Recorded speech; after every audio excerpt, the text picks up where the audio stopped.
Oke, langsung saja teman-teman, gila sumpah. Jangan samakan politik dengan olahraga ya. Seorang anggota DPR ya, kita nggak usah sebut nama siapa, pastikan sudah tahu siapa beliau, mengatakan jika Patrick Kluivert gagal di Piala Dunia di ronde 4 ini, Patrick Kluivert harus dipecat. Nah, saya tidak tahu apa motif beliau untuk mengatakan hal seperti itu dikala seperti timnas seperti ini, timnas mau main, timnas mau berjuang di ronde 4, tiba-tiba beliau melontarkan statement bahwasanya jika Patrick Kluivert gagal membawa Indonesia ke Piala Dunia, Patrick Kluivert harus dipecat. Oke, kita bahas saja dulu dari kepelatihan ya. Kepelatihan saat ini sudah membaik, cuman kalaupun Indonesia tidak lolos di Piala Dunia, oke, nggak ada baiknya kita langsung ganti seorang pelatih ya.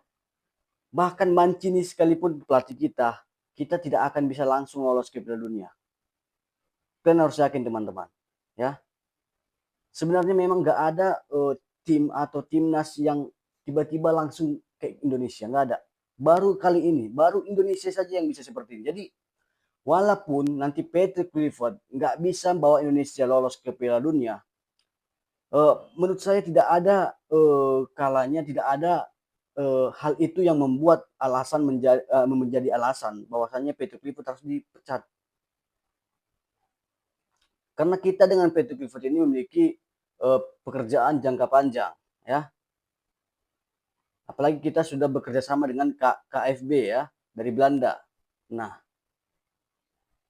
oke lah kita ganti Patrick Kluivert. Siapa lagi yang menjadi pelatih? Kita ambil dari Belanda lagi ya, sama aja bos.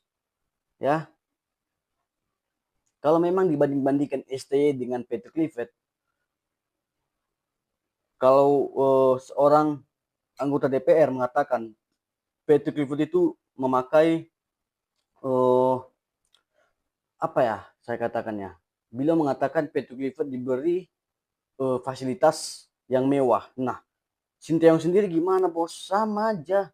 Bahkan Sinteyong memiliki gaji lebih besar 2 kali lipat dari Patrick Kluivert. Bayangkan. Nah, satu pelatih itu Sinteyong bisa menggaji 2 pelatih di kepelatihan timnas sekarang. Timnas bersama Patrick Kluivert.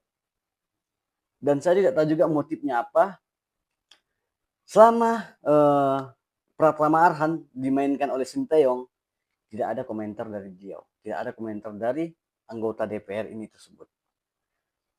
Seperti kita ketahui teman-teman, kita pasti tahu bersama, Patrick Kluivert tidak memanggil Pratama Arhan lagi kan, jarang dimainkan.